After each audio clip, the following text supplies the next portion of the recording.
મંગલમૂર્તિ મહાપ્રભુ શ્રી સહજાનંદ સુખરૂપ ભક્તિ ધર્મ સુત શ્રી હરિ સમૃ સદાય અનુપ પરમ કૃપાળુ છો તમે શ્રી કૃષ્ણ સર્વાધીશ પ્રથમ તમને પ્રાણમું નમું વારંવાર હું શિષ્ય પ્રથમ તમને પ્રાણમું નમું વારંવાર હું શિષ્ય અનંત કોટી બ્રહ્માંડોના અધિપતિ પૂર્ણ પુરુષોત્તમ શ્રી સહજાનંદ સ્વામી મહારાજની જય, શ્રી હરિકૃષ્ણ મહારાજની જય, શ્રી લક્ષ્મીનારાયણ દેવની જય, શ્રી નરનારાયણ દેવની જય, શ્રી ગોપીનાથજી મહારાજની જય, શ્રી રાધારમણ દેવની જય, શ્રી મદન મોહનજી મહારાજની જય,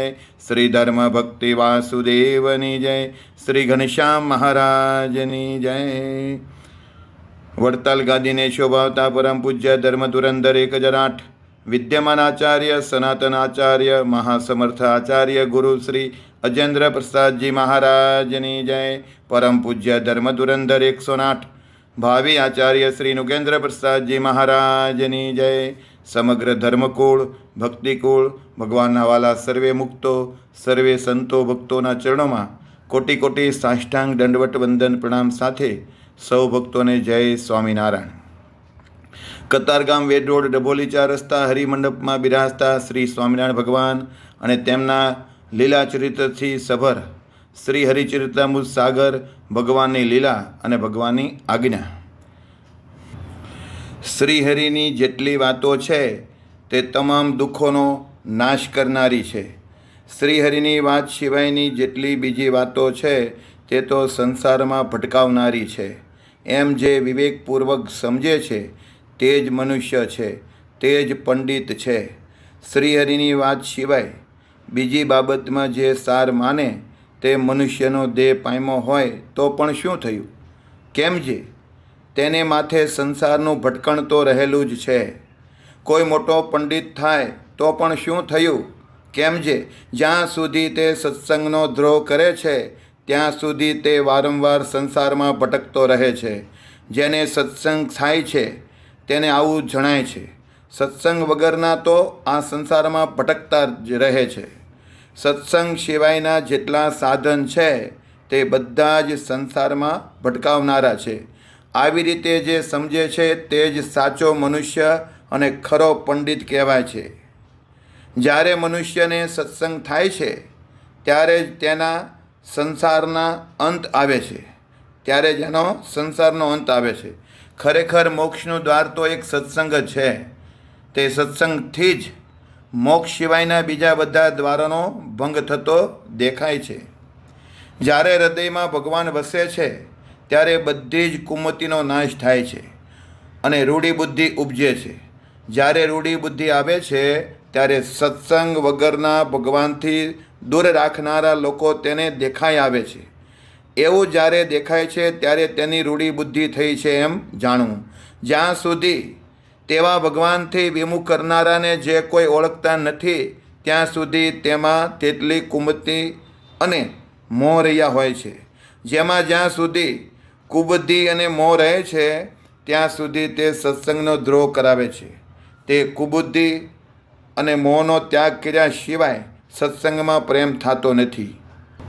કુબુદ્ધિ અને મોહ વારંવાર જીવને સંસારમાં ભટકાવતા રહે છે.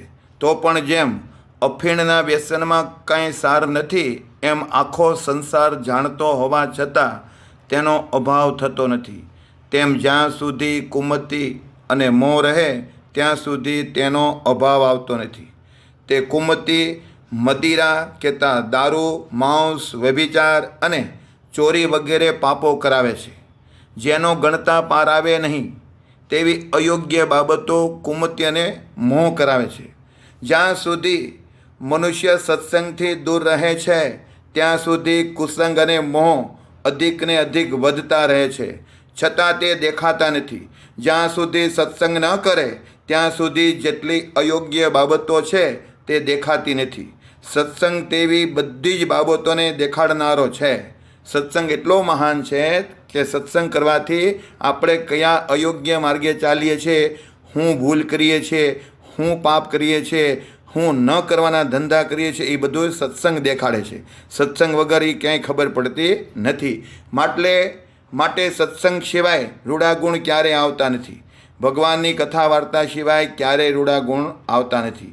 ભગવાનની કથા વાર્તા કરવી, સત્સંગ કરવી તો આપણામાં કુટેવ હોય, કુસંસ્કાર હોય, કુલક્ષણ હોય, ન કરવાના જે કંઈ ધંધા કરતા હોય એ બધાએ સત્સંગ કરવાથી દુર્ગુણો નાશ પામે છે.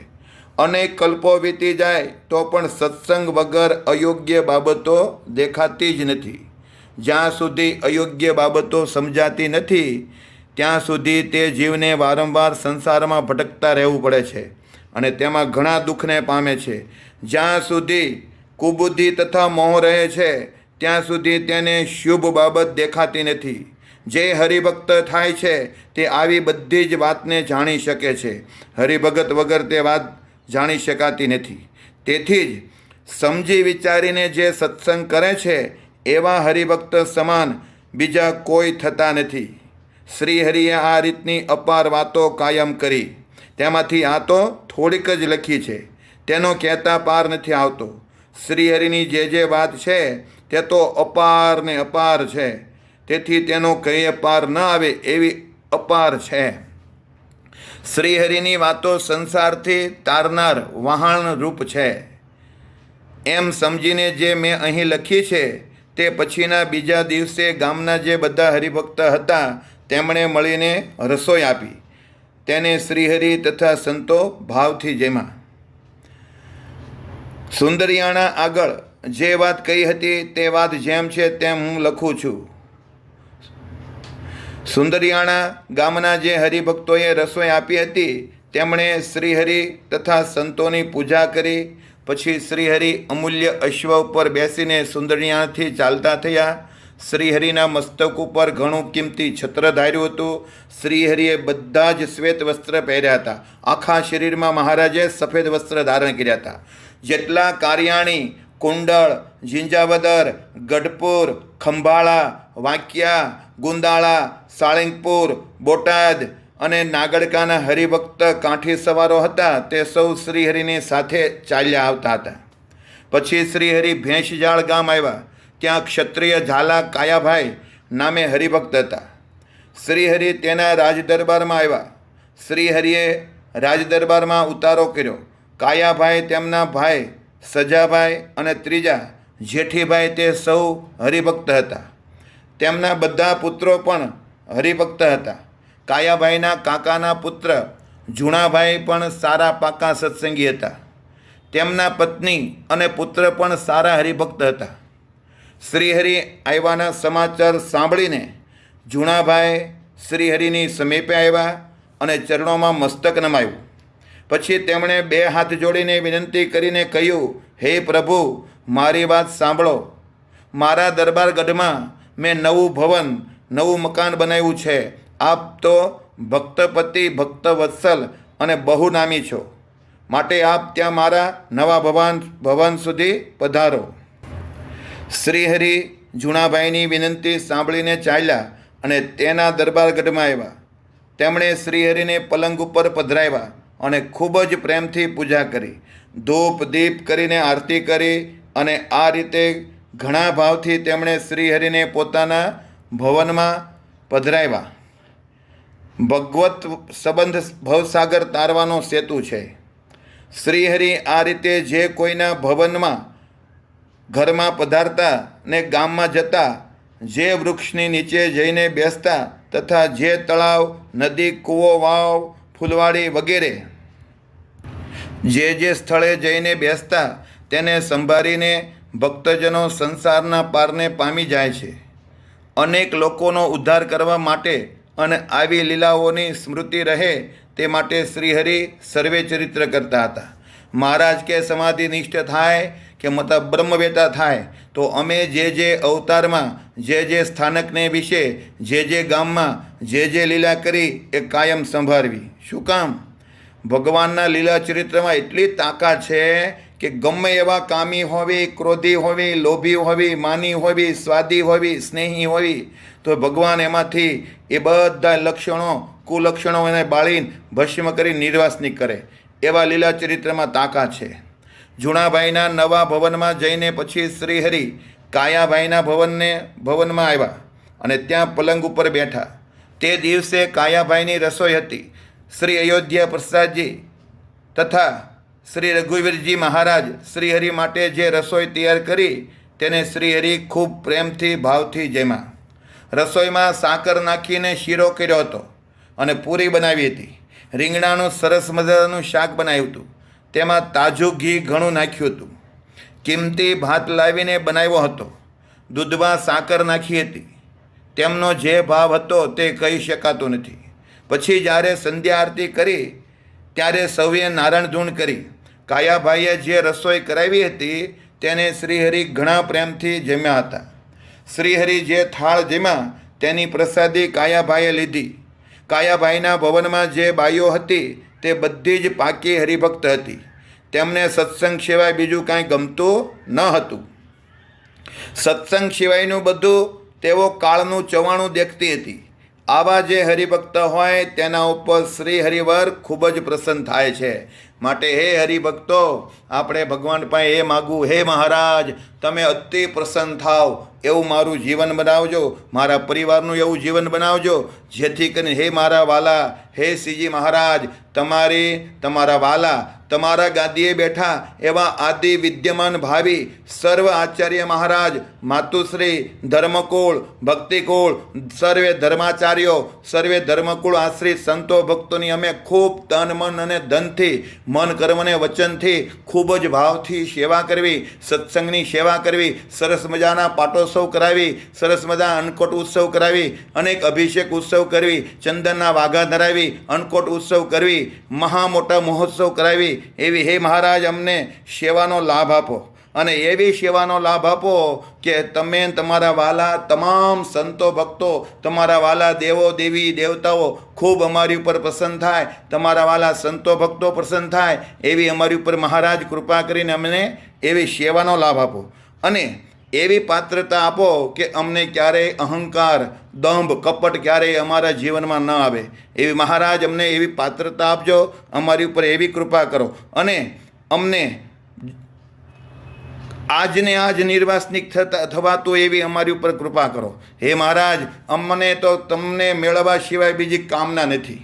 અમને તો હે ભગવાન તમને તમારા વાલા સંતો ભક્તોને રાજી કરવા, તમારા સ્થાને બેઠેલા એવા આદિ વિદ્યમાન ભાવિ સર્વ આચાર્ય મહારાજને, સીધી લીટીના વારસદાર આચાર્ય મહારાજને રાજી કરવા એવું જ અમારું તાન છે. શ્રીહરિનો પોતાના ઉપર ખૂબ રાજીપો છે.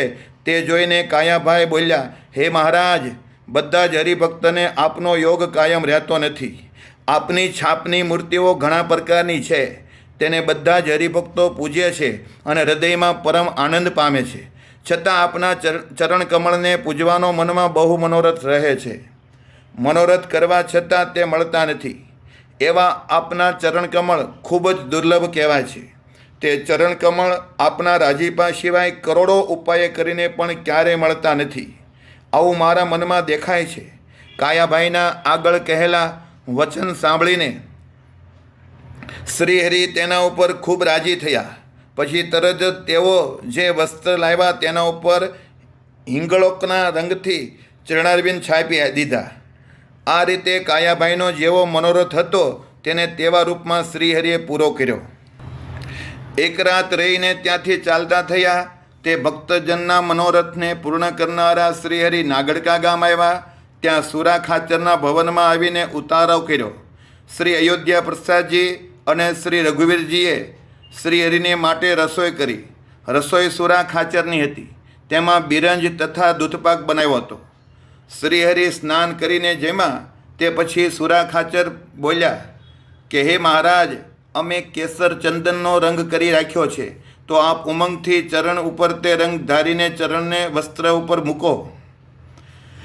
પછી એ ચરણારવિંદના અમે રોજ દર્શન કરશું. આપના છાપેલા ચરણારવિંદને અમે આપણા પ્રગટ દર્શન જેવા જ માનીએ છીએ. સુરા ખાચરનો ભાવ દેખીને શ્રીહરિએ કેસરી ચંદન ઉપર ચરણ મૂક્યા અને પછી જે વસ્ત્ર મૂક્યું હતું તેના ઉપર ચરણ છાપી દીધા. આ રીતે પોતાના ભક્તના મનોરથને પૂર્ણ કર્યા. બપોર પછી શ્રીહરિ નાગડકાથી ચાલ્યા તે લોયા ગામ આવ્યા.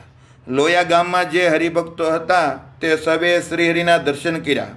શ્રીહરિ લોયા ભક્તોને દર્શન દઈને ત્યાંથી ચાલ્યા તે બોટાદ શહેર આવ્યા.